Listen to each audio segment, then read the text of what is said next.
Welcome to the African History Network show, right here on 910 AM, the Superstation, the Future Radio.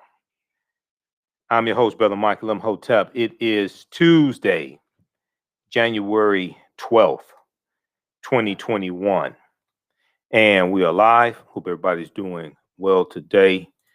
Well, it's been a very busy day once again. More information has come out regarding the domestic terrorist attack on the U.S. Capitol that was instigated and inspired by one Donald John Trump.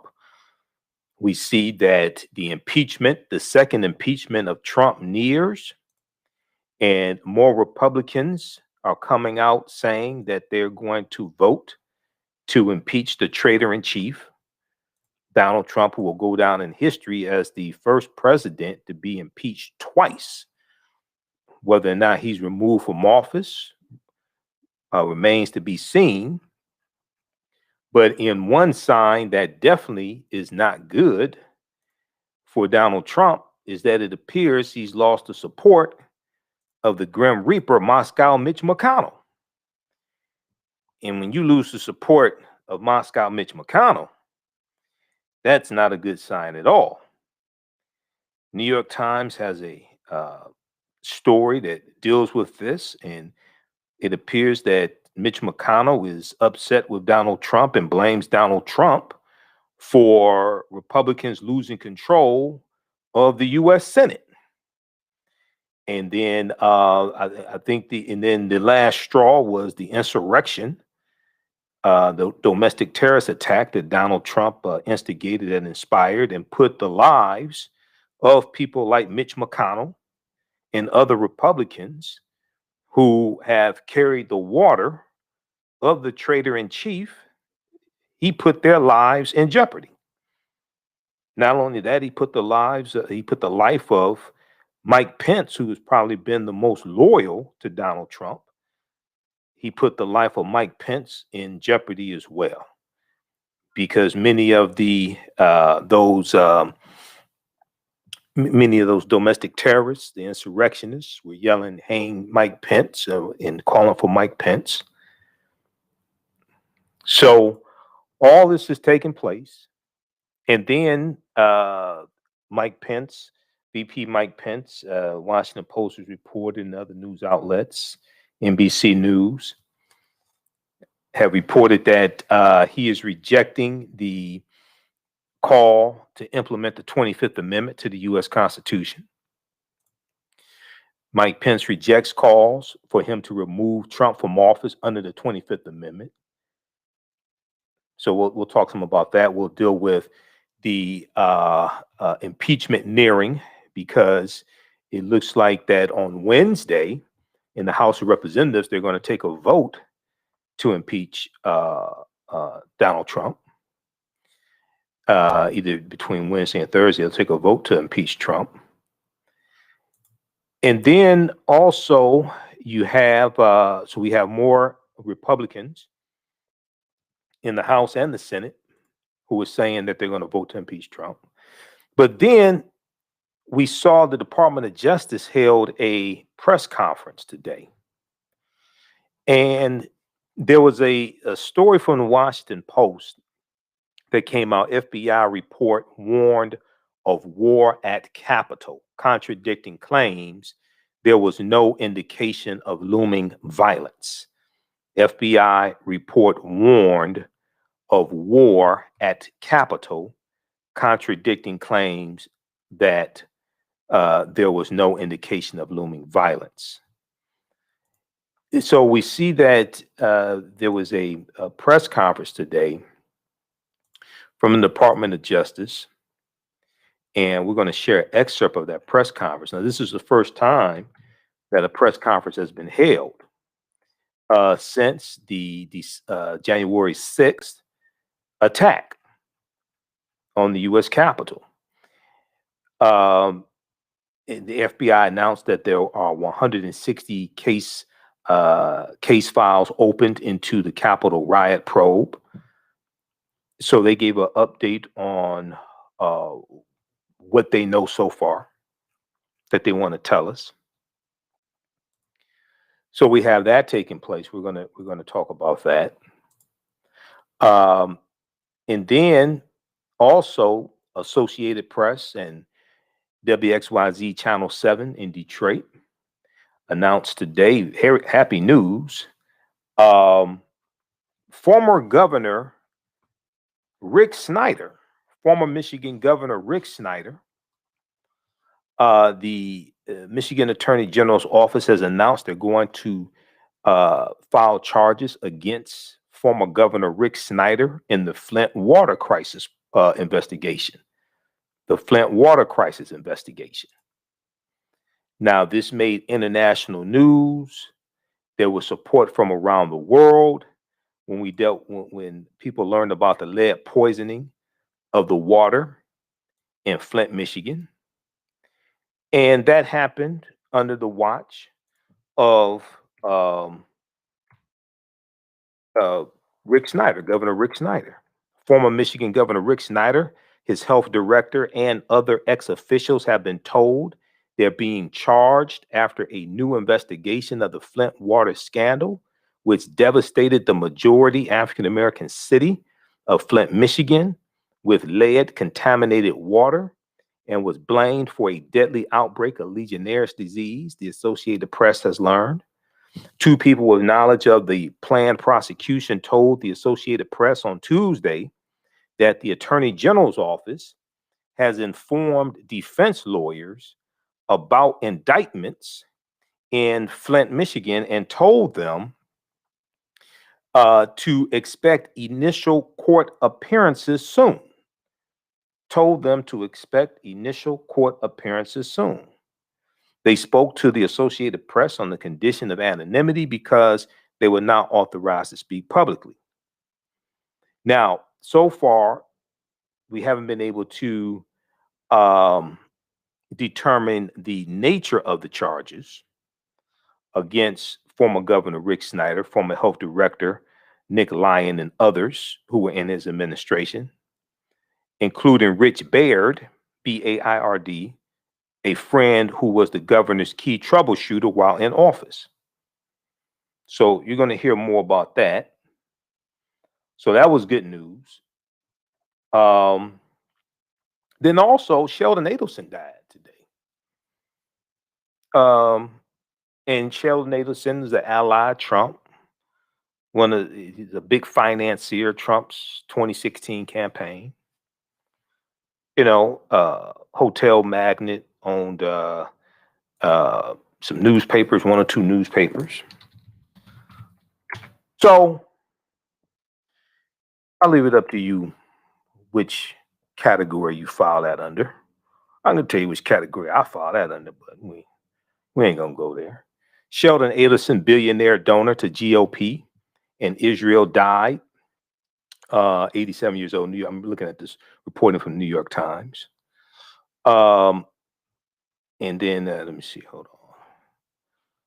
Okay.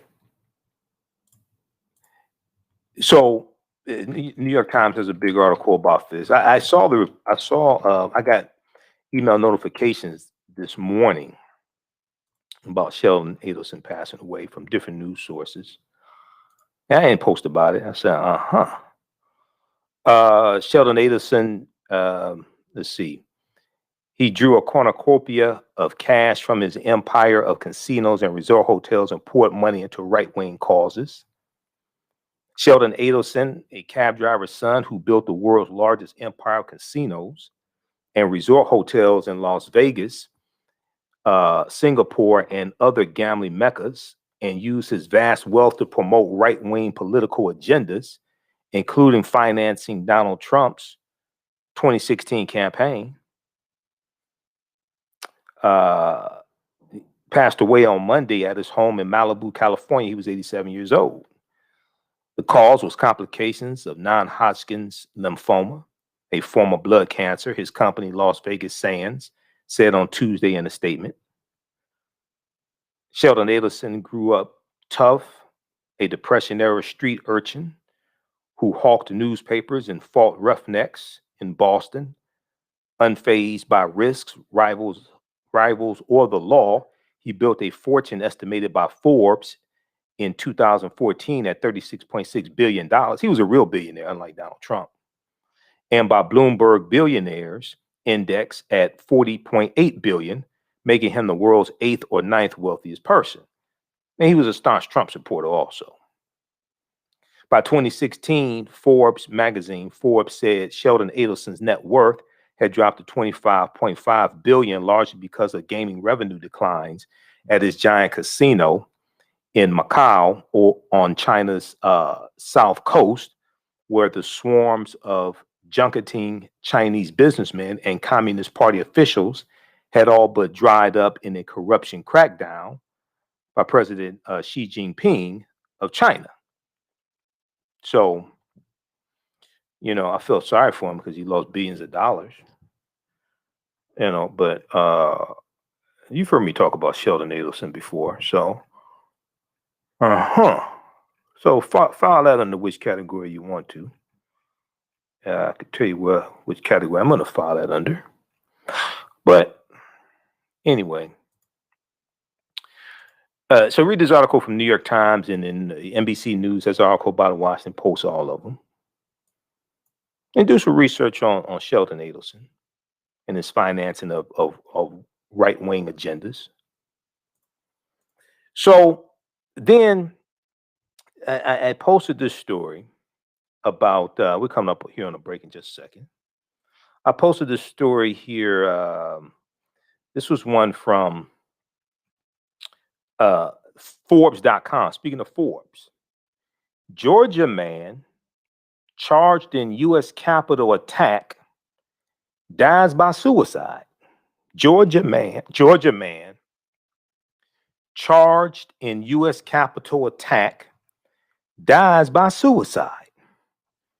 Now, we know all life is precious, which is why you should not storm the U.S. Capitol and try to overthrow the government and threaten the lives of elected officials and Vice President Mike Pence, things like that. And he was 53 years old. His name was Christopher Stanton of Georgia. I don't know if he had little children or anything like that. So, if he had children or something, that's tragic. Anybody commits suicide and they have little children or something, I feel sorry for the children. That's tragic. But also, in the caption I posted, it said, don't do the crime if you can't do the time.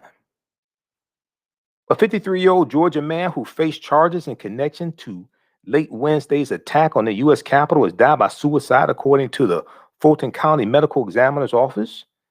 Christopher Stanton of Georgia, 53 years old, died from a gunshot wound to the chest on Saturday. The Medical Examiner's Office told NBC affiliate 11 Alive and the Atlanta Journal-Constitution. Now, that's tragic. So was the death of Brian Sicknick, U.S. Capitol Police officer who was bludgeoned to death by one of these domestic terrorists. Police records obtained by the Atlanta Journal-Constitution show that Stanton was found in the basement of his home. Officers removed 2 rifles from his home and initially labeled the death as, quote unquote, under investigation. Now, Georgia was arrested. Christopher Stanton, his name is Christopher Stanton, Georgia. Christopher Stanton, Georgia, was arrested on Wednesday evening for attempting unlawful entry onto the grounds of the U.S. Capitol and for violating Washington, D.C. 6 p.m. curfew. Okay, now, unlawful entry to the U.S. Capitol is federal offense, but I mean, that means a lot of these people that storm the U.S. Capitol, a lot of them don't understand the legal trouble that they're in. There may have been some who just got caught up in that mob frenzy and did not understand the legal consequences. But hey, hashtag don't do the crime if you can't do the time. Listen to the African History Network show right here on 9:10 a.m. Superstation Future Radio. I'm Michael Imhotep. We'll be back in a few minutes. Stand by, everybody. How's everybody doing? All right. Nay, Carla, Robert, Martell, Shirley. Everybody stand by. All right, let's see. Where are we now? I got to get ready for this next segment. This show goes by quickly. I got so much information here.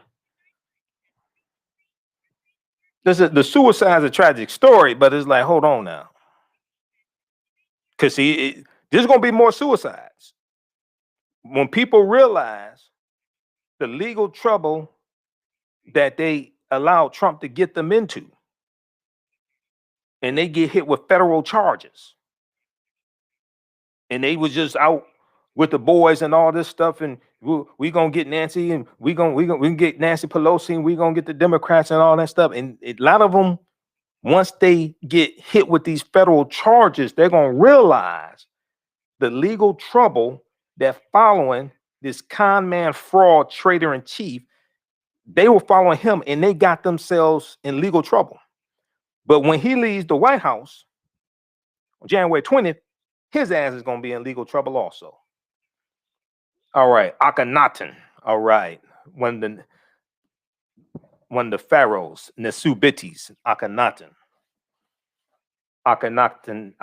Thomas in Tallahassee. All right, stand by, everybody. The corn liquor. I was just thinking about that. Once that corn liquor and moonshine wears off, all them they're gonna see they're in a world of trouble. I'm telling you right now, it's gonna be a bunch of them. Once all that corn liquor and moonshine wears off, and the FBI shows up at their door, there's FBI agents at their door, arresting them, all this stuff. They go, uh-oh. All right. Hey, if y'all like this type of information, also you can donate to the African History Network, $ the AHN Show through Cash App, $ the AHN Show through Cash App. And also through PayPal, paypal.me/the AHN Show. All right, stand by.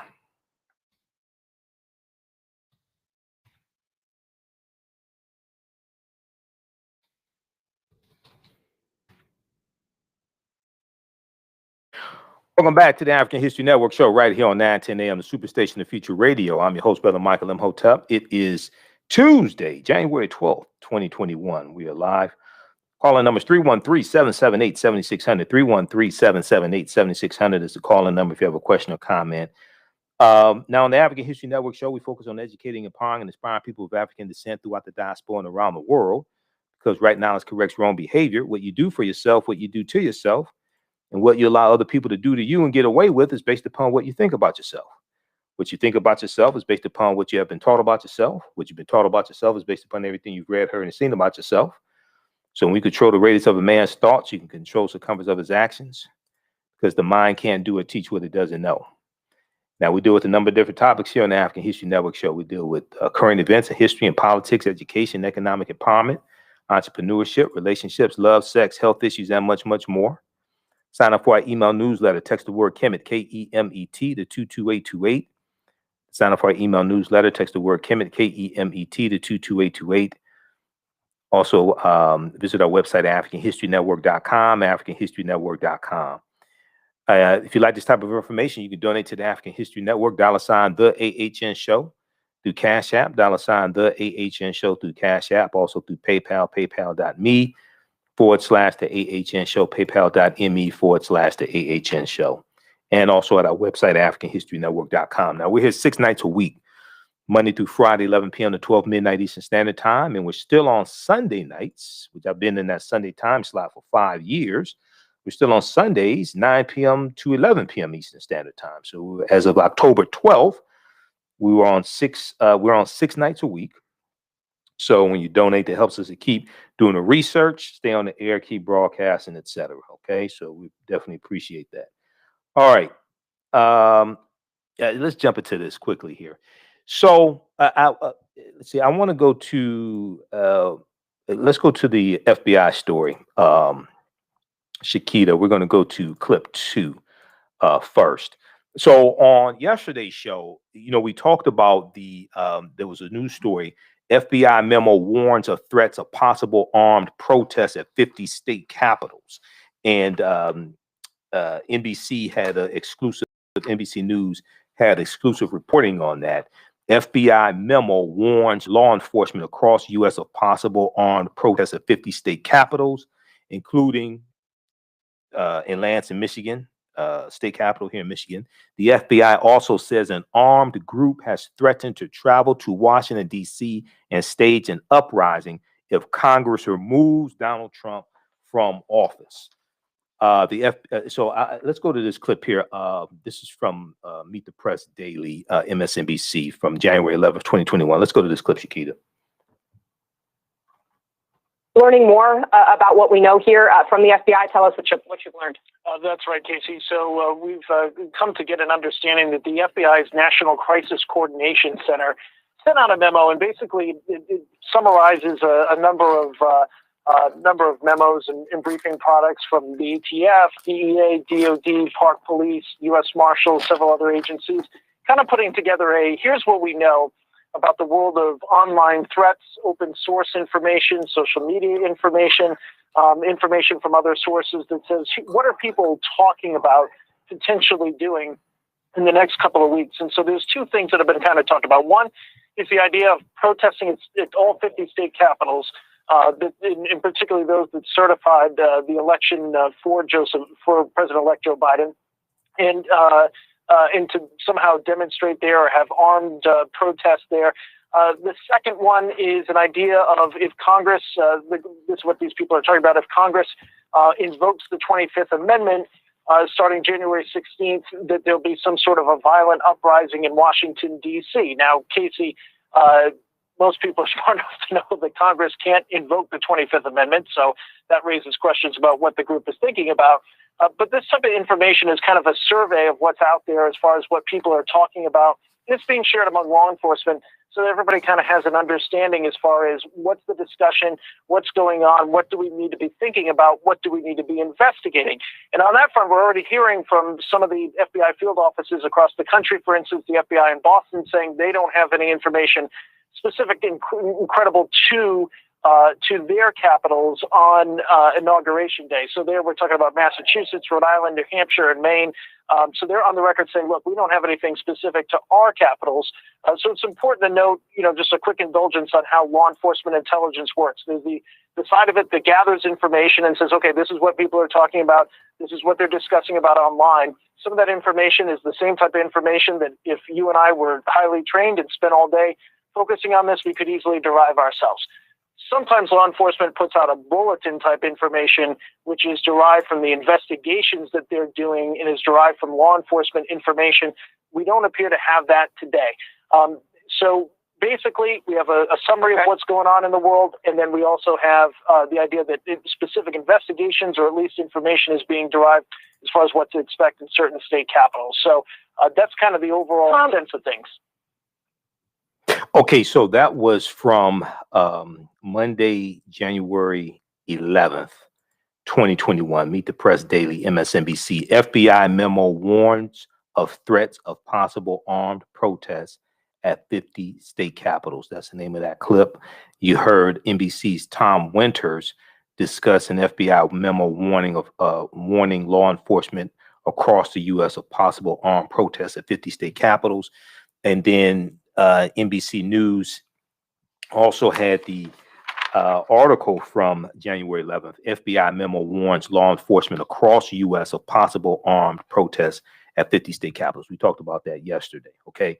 So today, the FBI Washington field office gave a press conference, and they talked about the insurrection, the domestic terrorist attack on the U.S. Capitol office. I'm going to go to clip 3 in just a second, Shakita. There's also an article from NBC News dealing with this in part, due to free speech worries. FBI never issued intel bulletin about possible Capitol violence. This is the name of the article from NBC News. Other outlets are reporting on this also. There's a big article from the Washington Post that we posted earlier today. FBI report warned of war at Capitol. FBI report warned of war at Capitol, contradicting claims there was no indication of looming violence. a situational information report approved for release the day before the U.S. Capitol riot, so that would be Tuesday, January 5th. The day before the U.S. Capitol riot, painted a dire portrait of dangerous plans, including individuals sharing a map of the complex's tunnels and possibly rally points for would-be conspirators to meet up in Kentucky, Pennsylvania, Massachusetts, and South Carolina and head in groups to Washington, D.C. Okay, let me repeat this. A situational information report approved for release the day before the U.S. Capitol riot painted a dire portrait of dangerous plans, including individuals sharing a map of the complex's tunnels and possible rally points for would-be conspirators to meet up in Kentucky, Pennsylvania, Massachusetts, and South Carolina and head in groups to Washington. Quote, as of January 5th, 2021, FBI Norfolk, Virginia, received information indicating calls for violence in response to unlawful lockdowns, quote unquote, unlawful lockdowns, to begin on January 6, 2021 in Washington, D.C., the document says. It goes on to say, quote, an online thread discussed specific calls for violence to include stating, quote, be ready to fight. Congress needs to hear glass breaking, doors being kicked in, and blood from their BLM, Black Lives Matter, BLM, and Pantifa slave soldiers being spilled. Get violent. Stop calling this a march or rally or a protest. Go there ready for war. We get our president or we die. Nothing else will achieve this goal, end quote. This is directly from the reporting from the Washington Post. BLM is likely a reference to the Black Lives Matter movement for racial justice. Pantifa is a derogatory term for Antifa, a far-left anti-fascist movement whose adherents sometimes engage in violent clashes with right-wing extremists. But Antifa is against Donald Trump. Antifa is against Donald Trump. Now, Antifa is a movement, not an organization. Yet, even with that information in hand, the report's unidentified author expressed concern that the FBI might be encroaching on free speech rights. The warning is the starkest evidence yet of the sizable intelligence failure that preceded the mayhem, which claimed the lives of 5 people, although one law enforcement official speaking on the condition of anonymity to avoid disciplinary action said the failure was not one of intelligence, but of acting on the intelligence. So this is something that I'm hearing more and more. It was not a failure of intelligence. It was not a lack of intelligence. It was a failure to act upon the intelligence because the intelligence was there. So I want to go to this excerpt from the press conference that took place today. FBI Washington Field Office, ADIC Stephen D'Antonio said the brutality at the U.S. Capitol will, quote, not be tolerated by the FBI. D'Antonio said they are working to arrest and charge people who took part in the destruction, and they have opened over 160 case files in the riot probe. Let's go to clip number 3.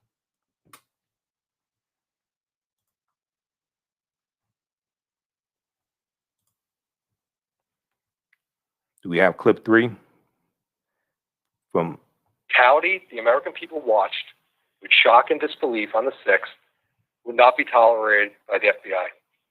The men and women of the FBI will leave no stone unturned in this investigation. Since these events, the FBI has worked hand in hand with the United States Attorney's Office and our law enforcement partners here in D.C. and across the country to arrest and charge multiple individuals who took part in the destruction. In 6 days, we have opened over 160 case files, and that's just the tip of the iceberg. The significance of this investigation is not lost on us. This is a 24/7, full-bore, extensive operation into what happened that day. We cannot do our job without the help of the American people. Since our call for tips, videos, and pictures, we have received more than 100,000 pieces of digital media, which is absolutely fantastic. And we are scouring every one for investigative and intelligence leads. We continue to ask for more. If you have information, contact 1-800-CALL-FBI or submit photos and videos to fbi.gov/US-Capitol, that's capital with an O. I want to stress that the FBI has a long memory and a broad reach. Agents and our partners are on the streets investigating leads not only here in the DC area, but also across the country through the FBI's 56 field offices. So even, like I've said before, even if you've left DC, agents from our local field offices will be knocking on your door if we find out that you were part of the criminal activity at the Capitol. But before we do this is your opportunity to come forward, as several individuals who were involved in Wednesday's riots have done, to volunteer about their participation. In the weeks leading up to the January 6th rally, the FBI worked internally with every FBI field office to ensure that we were looking for any intelligence that may have developed about potential violence during the rally on January 6th. We developed some intelligence that a number of individuals were planning to travel to the DC area with intentions to cause violence. We immediately shared that information, and action was taken, as demonstrated by the arrest of Enrique Tarrio by the Metropolitan Police Department the night before the rally. Other individuals were identified in other parts of the country, and the travel subsequently disrupted. The FBI receives enormous amounts of information and intelligence, and our job is to determine the credibility and viability of it under the laws and policies that govern FBI investigations. We have to separate the aspirational from the intentional and determine which of the individuals saying despicable things on the internet are just practicing keyboard bravado, or they actually have the intent to do harm. In the latter, we work diligently to identify them and prevent them from doing so. They may also see it as a chance. Was that, I think that clip is like 8 minutes long. Was that the rest of the clip? I mean, wasn't the rest of the clip playing? All right. Oh, the clip was three minutes, not 8. Okay. 3 minutes. Okay, so that's an excerpt of the press conference that took place today. All right. Check out the article from NBC News. In part due to free speech worries, FBI issued intel bulletin about possible Capitol violence. The lack of an intel bulletin left agencies like the Capitol Police without the full picture of what the FBI had learned about what extremists were saying. The lack of an intel bulletin left agencies like the Capitol Police without the full picture of what the FBI had learned about what extremists were saying. Okay, so we'll probably talk some more about that tomorrow. So check out that article. We just posted the link here. Yeah, we'll go to the phone lines in just a second here. Then also dealing with the 25th Amendment. So Mike Pence has said he's not going to invoke the 25th Amendment to the U.S. Constitution to try to remove Donald Trump from office, even though Trump put Mike Pence's life in jeopardy when Mike Pence followed the U.S. Constitution and not the traitor in chief to try to throw out electoral college votes from states that have already been certified. The Democratic-led House of Representatives voted late Tuesday to officially call on Vice President Mike Pence to remove Donald Trump by invoking the 25th Amendment to the U.S. Constitution, rebuffing the vice president's objections. In a letter to House Speaker Nancy Pelosi, Vice President Mike Pence had urged Congress, quote, to avoid actions that would further divide and inflame the passions of the moment, end quote. The House proceeded with the vote and is on course to consider impeaching Trump on Wednesday on one charge of incitement of insurrection, days after a pro-Trump mob attacked the U.S. Capitol. 4 Republicans have said they would vote to impeach Trump, including Representative Liz Cheney, of Wyoming, number 3 Republican in the House. She's the number 3 Republican in the House of Representatives, who said there has, quote, never been a greater betrayal, end quote, by a president to his office and his oath to the Constitution. Why do you think I call him the traitor in chief? Because that's what he is. Now, Donald Trump called the effort by House Democrats to impeach him for a second time a, quote, witch hunt, end quote. They're about to find some witches. He's called a witch hunt. They're about to find some more witches. And offered no regrets for inciting the mob attack on the U.S. Capitol last week as he emerged from seclusion Tuesday to travel to Alamo, Texas, to tour a section of the border wall. So we see the House voted officially to call on Mike Pence to remove Trump from invoking the 25th Amendment. Pence said he's not going to do that. The vote was 223 to 205. Representative Adam Kinzinger, Republican from Illinois, joined Democrats in voting for the resolution. Okay, and then we see more Republicans are saying they will vote to impeach Donald Trump also. So the vote on impeachment is supposed to take place on Wednesday in the U.S. House of Representatives. Okay, let's go quickly to the phone lines. Let's go to, I think, line 1. I think we have Larry. Who do we have? Who's in line 1? Is it Ken? Whoever's on line 1. Let's go to the phone lines. I think it's Ken first.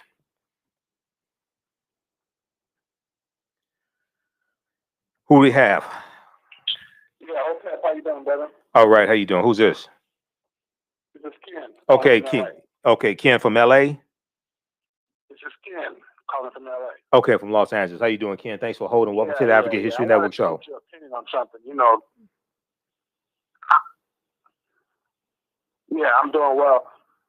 Yeah, so you know, I looked at everything that's happened over the last couple of days and last week. Mm-hmm.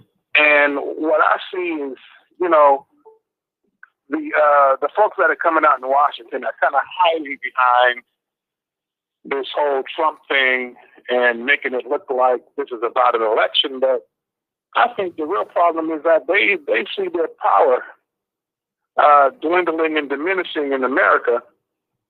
And so I'm wondering, you know, how bad this is going to actually get as we start to move closer to, you know, 2042. Yeah, 2043. 2043, yeah. They project that they will, you know, white people won't. Yeah. Well, white people won't be the majority population in the country. American majority. Right. So you have a number of different things contributing to this. Yeah, so you know, I'm wondering if this is handwriting. Go ahead. Yeah. Go ahead. Yeah. So I'm wondering if we're looking at the handwriting on the wall for, you know, even worse incidences.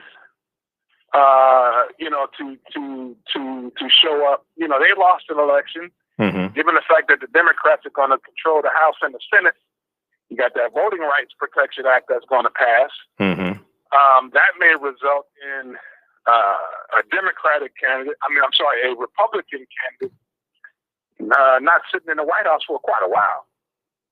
Right. Well, see. So here's the thing. You know, if you're a radical thinking, go ahead. Yeah. So it's a number of different things. One, the Republican Party could very well fracture because it's imploding, and Republicans are forced to take a stand. Are you going to stand for the U.S. Constitution, or are you going to stand for a man who's a traitor to the country and tried to overthrow the government, tried to have who instigated an insurrection to interrupt a constitutionally mandated process, which was a joint session of the legislative branch of government to certify the electoral college votes that is mandated by the U.S. Constitution.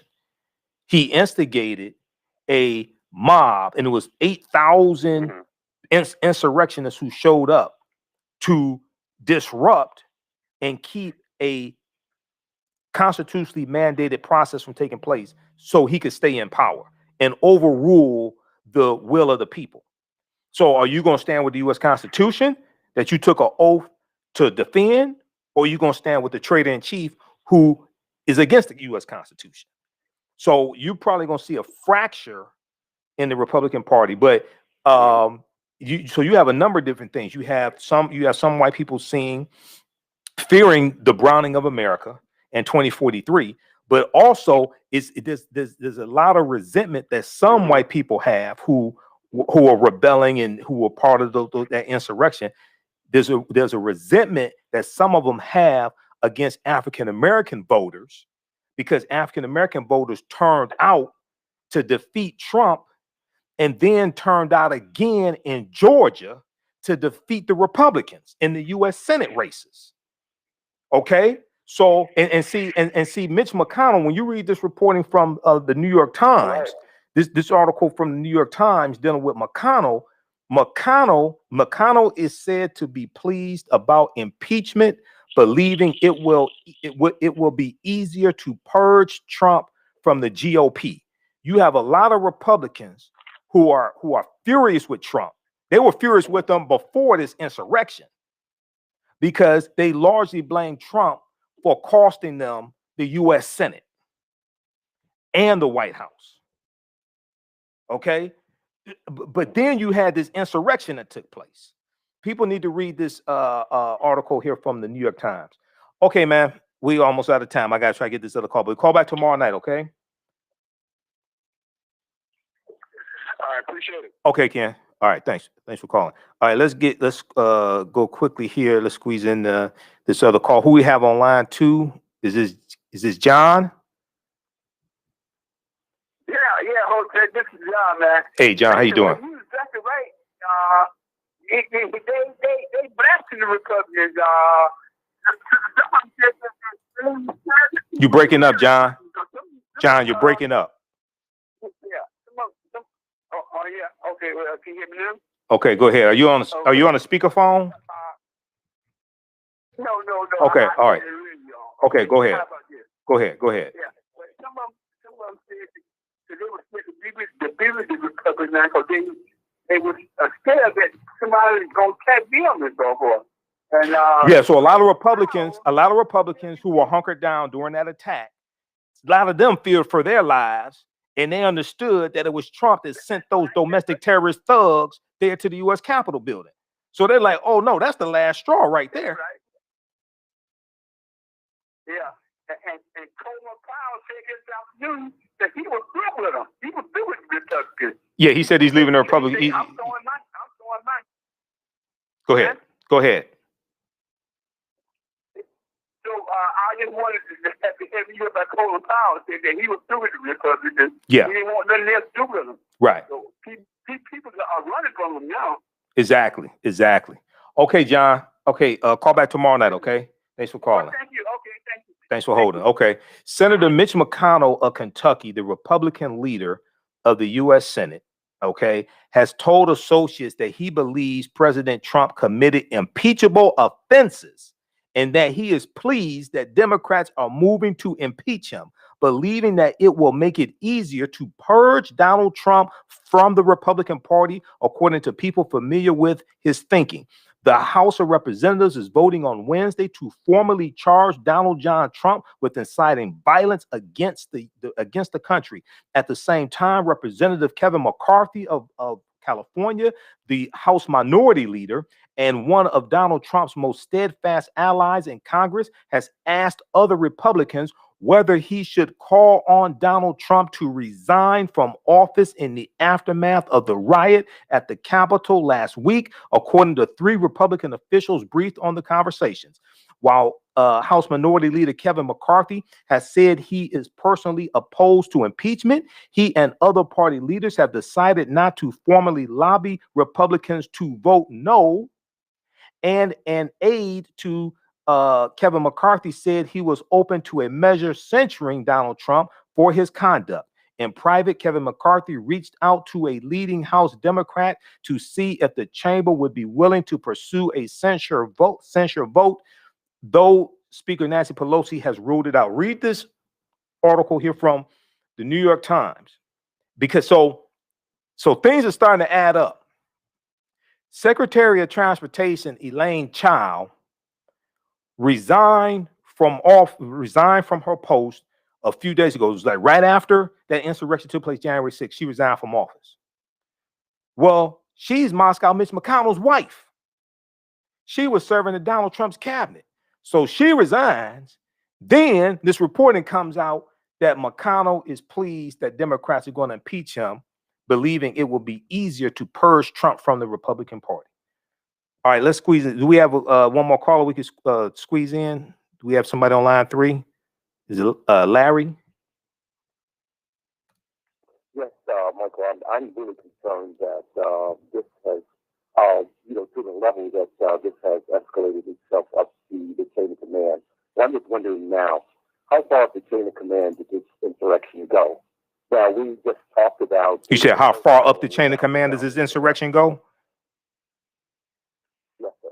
It goes all the way up to Donald Trump. I'm also concerned about... Well, I'm also concerned about, if it went up, as far as it went up, this drowning of America that you gentlemen mentioned early on in the conversation. I'm wondering if that has anything to do with this. Yes, it does. If that's the case, then if that's the case, then I think we as Black people, there are things that we need to do to try to prepare ourselves. Because if we are the target, for this insurrection, and we're the reason why it's happening, and we're talking about now 50 states to be on guard. If it's 50 states, or those states that were involved, that they feel that this whole thing came about, that we gave the White House to Joe Biden and Kamala Harris. If that is the case, then we as Black people need to be prepared, because we need to understand that we are the target. We are the reasons why. Well, just very quickly here. Those 50 states, those were 50 state capitals. Their target, just like when the insurrection took place January 6th, there were demonstrations at like 12 state capitals, something like that. Trump supporters at 12 state capitals.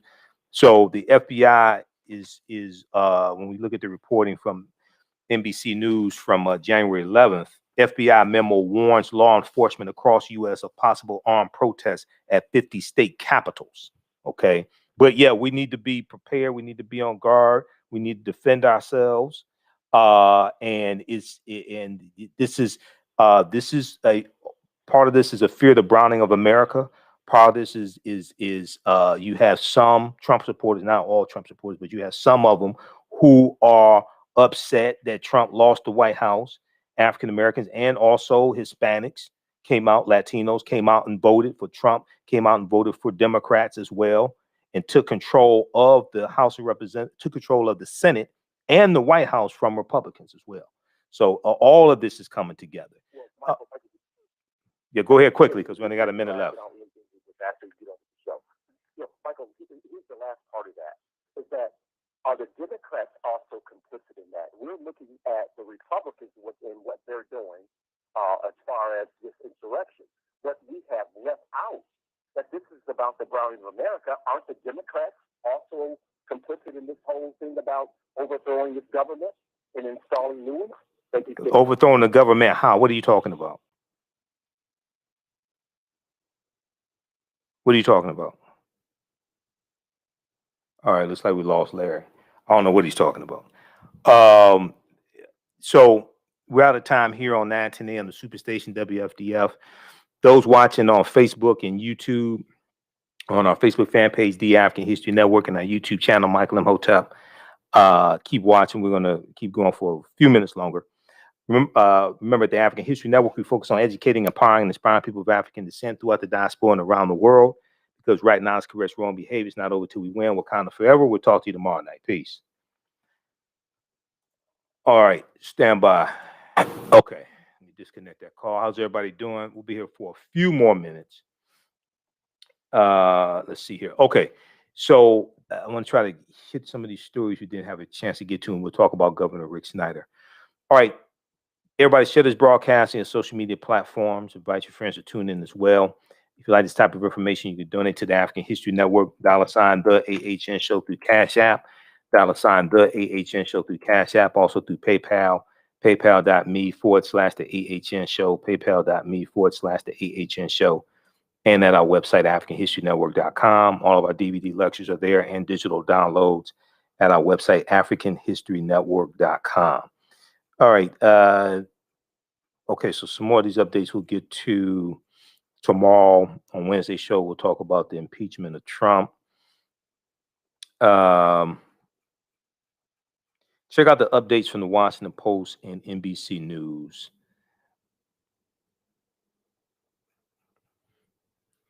And let me see. I just want to. There was a couple of things I wanted to hit on in the remaining time we have left. Okay, so we talked about that one. The FBI report. There's an extensive article from Washington Post. 6 hours of paralysis inside Trump's failure to act after a mob stormed the Capitol. 6 hours of paralysis inside Trump's failure to act after a mob stormed the Capitol. This is from January 12th, 2021. But as senators and House members trapped inside the U.S. Capitol on Wednesday begged for immediate help during the siege, they struggled to get through to Donald Trump, who safely ensconced in the West Wing of the White House, was too busy watching fiery TV images of the crisis unfolding around them to act or even bother to hear their pleas. So this coincides with what we talked about, I think, on our Sunday night show. And Republican Senator Ben Sasse, who said that Donald Trump was happy with the insurrection he was seeing playing out on TV, and he couldn't understand why people in the White House, his aides and things like this, why they weren't pleased also. There was an article from Box.com that we talked about on our Sunday night show. Republican senator, White House aides say Trump was delighted as Capitol was stormed. White House aides say Trump was delighted as Capitol was stormed. This shows how sick. This shows how sick and mentally deranged Trump is. Okay, I'm going to turn on the screen share. Now, if you've been watching my show, because I've been doing radio 10 years, and I've been on 910 AM, the Superstation WFDF for 11 years. For 5 years. It'll be 5 years. Well, actually, January is 5 years because I started out on the morning show, Wake Up with Steve Hood, and then I got my own show in April of 2016. So back in 2016, I warned our people about Trump, even before the election, months before the election. And I talked about how he was mentally unstable. He did not have the right temperament to be president. He could not handle that massive amount of power. He was vindictive. I talked about how he was a traitor, his Russian connections, all those things. All that stuff I talked about months before the election. Republican senator, White House aides say Trump was delighted as Capitol was stormed. So this is Senator Ben Sasse, Republican of Nebraska. How did President Donald Trump react to the chaotic scene in which his supporters stormed the Capitol as Congress was preparing to formally approve President-elect Joe Biden's win, a scene that eventually left 5 people dead? One Republican senator who says he's been in touch with senior White House aides about the matter claims the president was, quote unquote, delighted. Senator Ben Sasse, Republican of Nebraska, was interviewed by right-wing conservative Hugh Hewitt on Hugh Hewitt's radio show. Ben Sasse said, quote, "I don't have any idea what was in his heart about what he wanted to happen once they were in the Capitol, but he wanted there to be chaos. He wanted there to be chaos." Quote, "And I'm sure you've also had conversations with other senior White House officials, as I have," Ben Sasse continued. Quote, he said, quote, "As this was unfolding on television, Donald Trump was walking around the White House confused about why other people on his team weren't as excited as he was, as you had rioters pushing against Capitol Police trying to get into the building." Okay. Ben Sasse, quote unquote, he was delighted. He was delighted. This account generally coincides with other reporting sourced to anonymous White House aides about how Donald Trump responded to his supporters' actions and why he took so long to tell them to go home. Okay. All right. So, so in parentheses, it says, though an advisor who spoke to New York Magazine's Olivia Nuzzi, N-U-Z-Z-I, said that Trump disliked the optics of the mob, viewing them as quote unquote low class. Now, in a separate interview on CBS,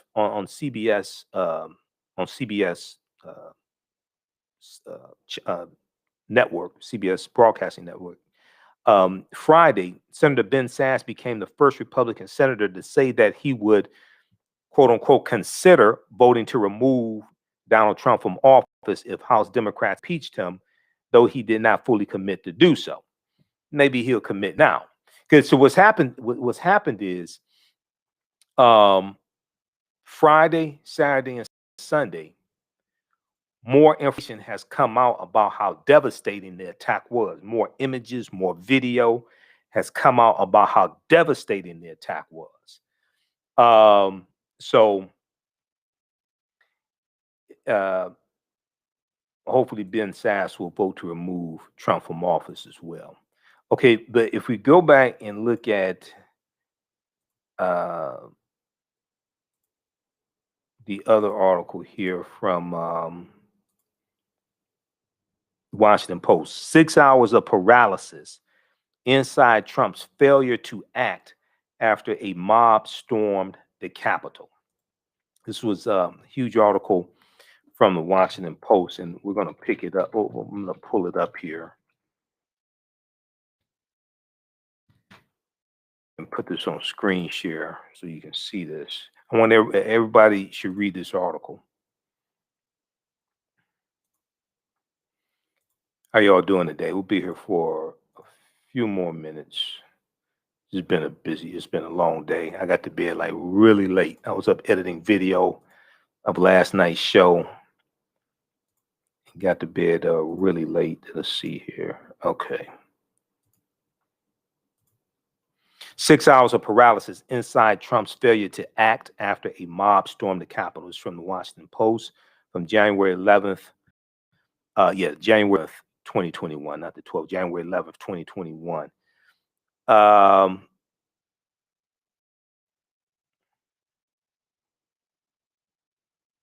Okay, so Kellyanne Conway called Donald Trump. So hiding from the rioters in a secret location away from the Capitol, House Minority Leader Kevin McCarthy, Republican from California, appealed to Jared Kushner, Donald Trump's son-in-law and senior advisor, Jared Kushner.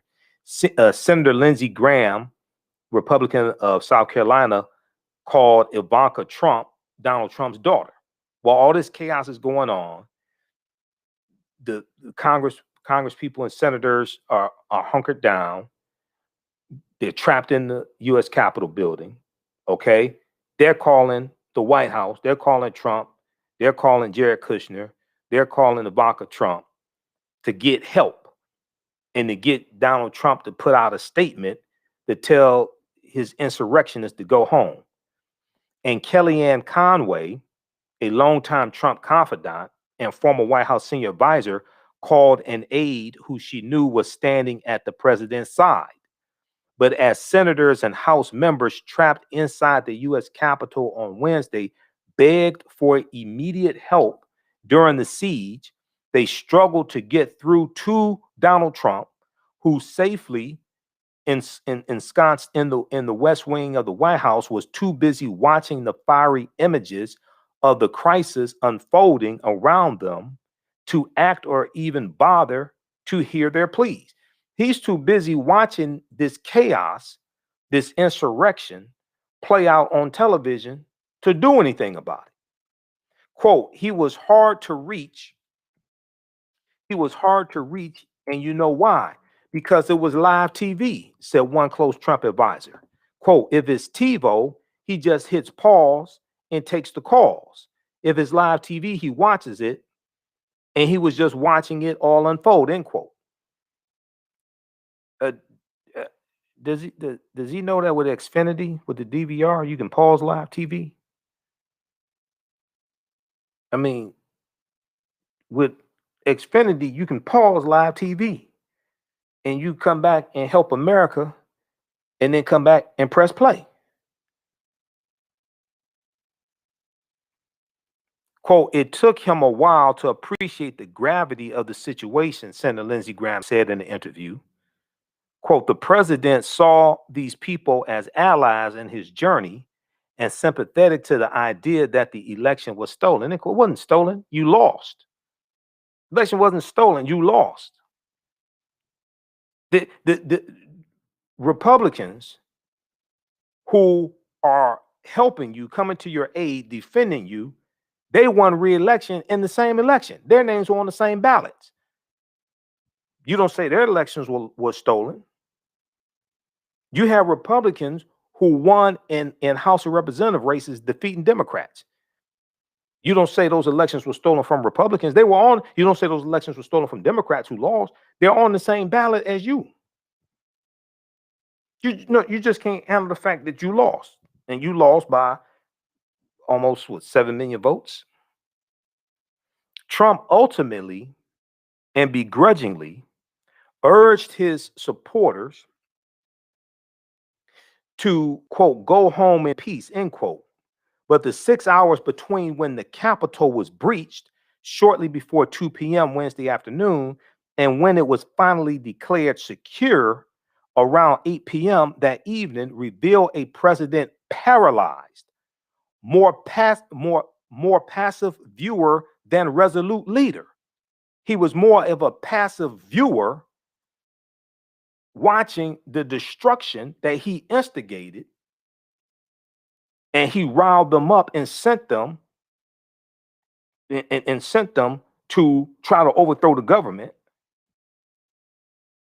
to interrupt a constitutionally mandated process and stop the transference of power to Joe Biden so he can stay in office. This is what dictators do. This is what dictators do.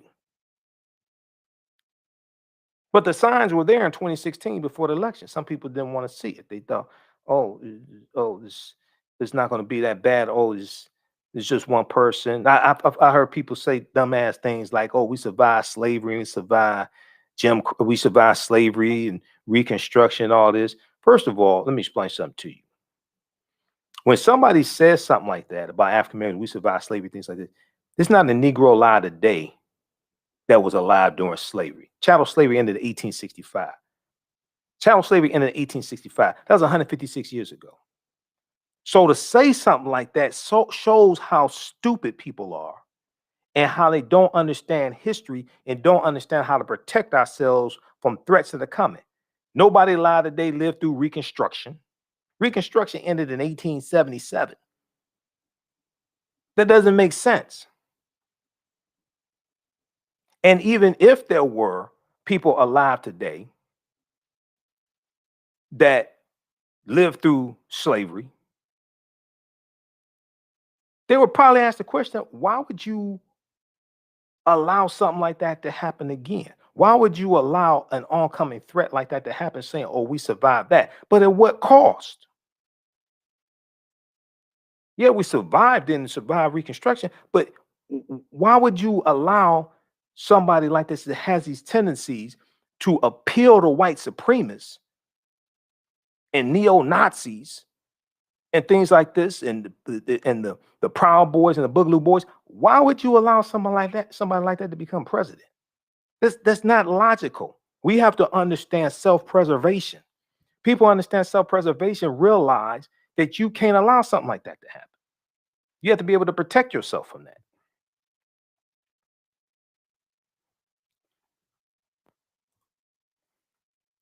So we go back to this article quickly here from the Washington Post. Trump ultimately and begrudgingly urged his supporters to, quote, go home in peace, end quote. But the 6 hours between when the Capitol was breached shortly before 2 p.m. Wednesday afternoon and when it was finally declared secure around 8 p.m. that evening revealed a president paralyzed, more passive viewer than resolute leader, repeatedly failing to perform even the basic duties of his job. If you didn't want to do the job of president, why the hell did you apply for the job of president? But see, here's the thing. When you go study this, Donald Trump never thought he would actually win. Donald Trump never thought he would actually win. He ran in 2016 because he wanted to launch Trump TV. And he thought running for president would be a great media campaign to help him launch Trump TV. He never thought he would actually win. When you go research this, the night of the election, he didn't have a acceptance speech prepared, only a conciliatory speech prepared. Okay, because he didn't think he was actually going to win. I've said before, the worst thing Donald Trump ever did was run for president, because this is going to be his downfall. So the man who vowed to be a president of law and order failed to enforce the law or restore order. This is why I said Donald Trump is the president of lawlessness and disorder. How can you love the police but send your thugs there to beat up the police? And one police officer was killed. Died. Brian Sicknick, U.S. Capitol Police officer, died from his injuries. He was bludgeoned in the head with a fire extinguisher. So where the Blue Lives Matter people? I still haven't heard from them. How could you say you love the police but send these domestic terrorist thugs there to attack the police? The man who has always seen himself as the protector of uniformed police sat idly by as Capitol Police officers were outnumbered, outmaneuvered, trampled on, and in one case killed. And the man who had long craved the power of the presidency abdicated many of the responsibilities of the commander-in-chief. The episode in which Trump supporters rose up against their own government, leaving 5 people dead, will be central to any impeachment proceedings, critical to federal prosecutors considering incitement charges, incitement of insurrection, incitement charges against him or his family, and a dark cornerstone in his presidential legacy. This portrait of the president as the Capitol was under attack on January 6th is the result of the interviews with 15 Trump advisors, members of Congress, GOP officials, and other Trump confidants, many of whom spoke on the condition of anonymity to share candid details. So read the rest of this article. This is an extensive article here from the Washington Post from Ashley Parker, John Dawsey, and Philip Rucker, January 11th, 2021. 6 hours of paralysis inside Trump's failure to act after a mob stormed the Capitol. All right, so check that out from the Washington Post. Okay, lastly, I want to talk about Flint, Michigan. So, Associated Press reported today in WXYZ Channel 7 News in Detroit that former Governor Snyder, former governor of Michigan, and some of his aides will face criminal charges in connection to the Flint water crisis. WXYZ Channel 7 reported former Governor Rick Snyder and several other state officials will be facing criminal charges in connection with the Flint water crisis. This is a major development and a first for the former governor who was in charge during the crisis.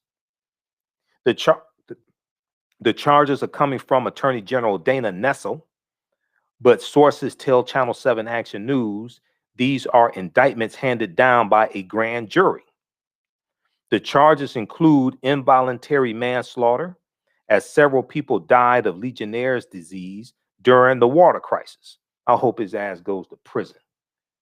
He belongs in prison for what happened. Channel 7 Action News has heard for months that these charges could be coming. We asked former Governor Snyder about this back in September 2020 on our 7 Upfront segment. Former Governor Snyder took full responsibility for the water crisis. He and his team ordered Flint to switch off Detroit water to the Flint River to save money. Flint was under a state takeover, and emergency managers were running the city. The Flint River was more corrosive. It was actually 19 times more corrosive than the Detroit River, than the Detroit water source they were using. The Flint River water was more corrosive and caused lead poisoning and later an outbreak of Legionnaire's disease that was deadly for several people. According to sources, these are the people who are being charged this week. Rick Snyder, we are told by sources, will be charged with a major crime, involuntary manslaughter. The theory is that his actions led to death, and that's punishable by 15 years in prison. The others are close aides to him. They include Rich Bayard, B-A-I-R-D, Gerard Agen, A-G-E-N, who was former Governor Rick Snyder's chief of staff, then left to become Vice President Mike Pence's communications director. Nick Lyon, former state health director, who was charged with involuntary manslaughter and bound over for trial. Eden Wales, the chief staff medical doctor, was previously charged. Lastly, 2 Flint emergency managers, Darnell Early and Gerald Ambrose, who were also previously charged.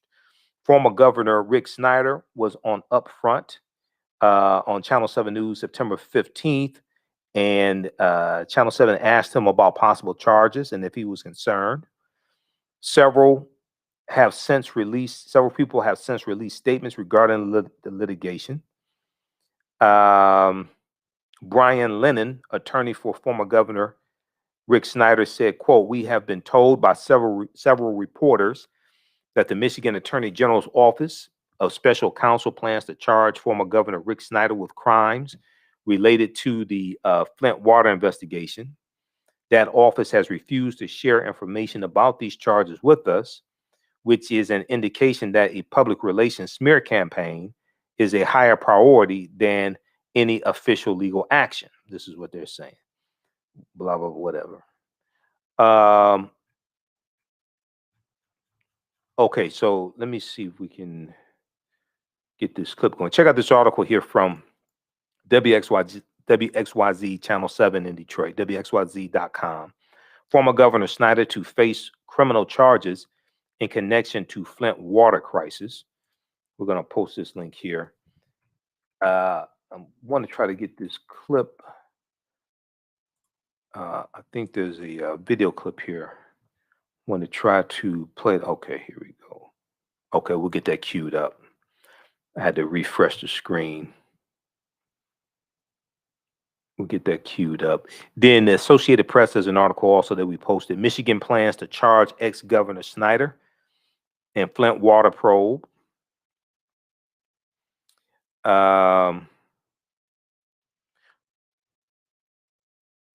Former Michigan Governor Rick Snyder, his health director, and other ex-officials have been told they're being charged after, let's see here. Let's go. Thank you so much for joining us for Action News at 6.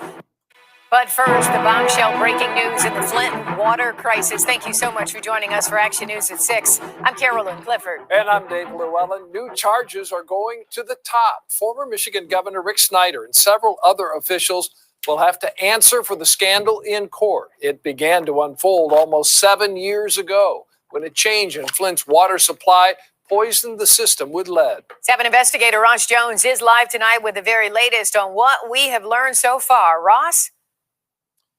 Carolyn, Dave, victims have been waiting more than 5 years to hear this. There will be charges in the Flint Water Crisis, and according to sources, these are the people that will be charged. Former Governor Rick Snyder, we are told, will be charged with a major crime, involuntary manslaughter. The theory is that his actions led to death as a 15-year felony.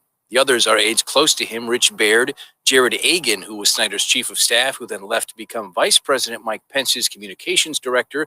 Also, Nick Lyon, former state health director, who was charged with involuntary manslaughter and bound over for trial. Eden Wells, the chief state medical doctor, previously charged, and 2 Flint emergency managers, Darnell Early and Gerald Ambrose, who are also previously charged. This news has been a long time coming for so many Flint residents, including 2 lawmakers, one in the Michigan Senate and one in the U.S. House.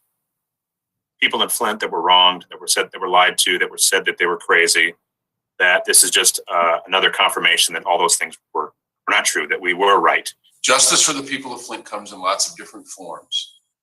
Making things right for the people of Flint is an important part of that, but a very important part is holding the people who did this to Flint responsible. Mm-hmm. And this is another step in the march toward justice for the people I represent. And we are trying to get in contact with each of the individuals expected to be charged, including Governor Snyder. When we do, we will bring that to you in later editions of 7 Action News. But we do expect this week those charges will be formally announced. We're live tonight. I'm Ross Jones. 7 Action News. Certainly a big story, Ross. A lot of people watching. All right. And I hope former Governor Rick Snyder, he belongs in prison. The other ones who are guilty, they belong in prison also. Flint still has not recovered from what happened. If Flint was a predominantly white community, not wealthy white community, just predominantly white community, that would not have happened. They're poor, they're lower class, poor white people who live in Flint, Michigan also. Last time I checked, I think at the time that the lead water poisoning took place, Flint was, I think, 55% African American. But if there had been a majority white community, that would not have happened, especially if it was a majority affluent white community, that would not have happened. So to make a long story short, what happened was Flint, Michigan was getting their water from the Detroit water source, the Detroit River water source. They were doing this for years. They wanted to have their own water system. In the meantime of building their own water system, they switched and were getting water from the Flint River, okay? Now, people in Flint, Michigan know that water in the Flint River is highly polluted. So the water from the Flint River was 19 times more corrosive than the water from the Detroit water source. If they had, CNN.com had a really, really good article on this back at that time. If they used an anti-corrosive agent to treat the water to treat the water daily, it would have cost somewhere between $150 to $200 a day to properly treat the water in the Flint River, so that it would not be so corrosive. $150 to $200 a day. They decided, though, because see, Flint, Michigan was under emergency manager control, which means which meant the state of Michigan took over Flint, Michigan. They did have a city council, but city council didn't have any power.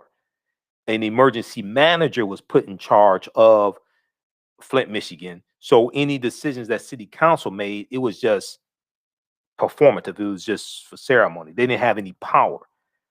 Okay. The mayor didn't have any power in Flint, Michigan. And there were a number of predominantly African-American cities in Michigan that were taken over by emergency managers imposed by the governor.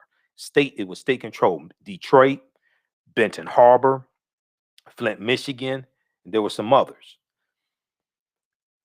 So what happened was, when this water that was 19 times more corrosive than the Detroit water source they had been using, when this went through the lead pipes, okay, and now all the pipes in Flint, Michigan were not lead, but it's about 50% of the pipes were made of lead. There was a protective coating inside the pipes that kept the lead from the pipes from leaching into the water. There was a protective coating inside the lead pipes that kept the lead from the pipes from leaching into the water flowing through the pipes. When this water from the Flint River source that was 19 times more corrosive went through the lead pipes, it stripped away the protective coating inside the lead pipes and allowed the lead to leach into the water. And you had all these people poisoned. You had children poisoned. These children are going to have long-term cognitive effects. You had some people who caught Legionnaire's disease, and it's believed that that was associated with the water, because then now you've got this contaminated water. People can't bathe. People can't do regular hygiene. They have to go get bottled water, water in gallons, water in jugs, all different nonsense, just crazy. So everybody guilty belongs in prison. All these people who are guilty belong in prison, whether they're African American or white. Because Darnell Early, or Daryl Early, was his name, Daryl Early, who was one of the emergency managers imposed, he's African American. Everybody guilty, regardless of race, their asses belong in prison. Let me see, what was that?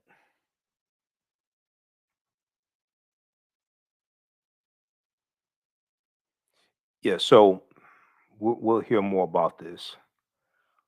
And this was an international story. I remember at the peak of the Flint Water Crisis, there were news media. Darnell Early. I remember at the peak of the Flint Water Crisis, there was news media from around the world in Flint, Michigan, covering what was taking place.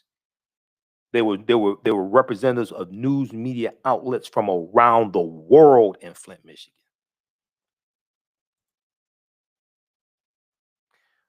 Okay, let's see here.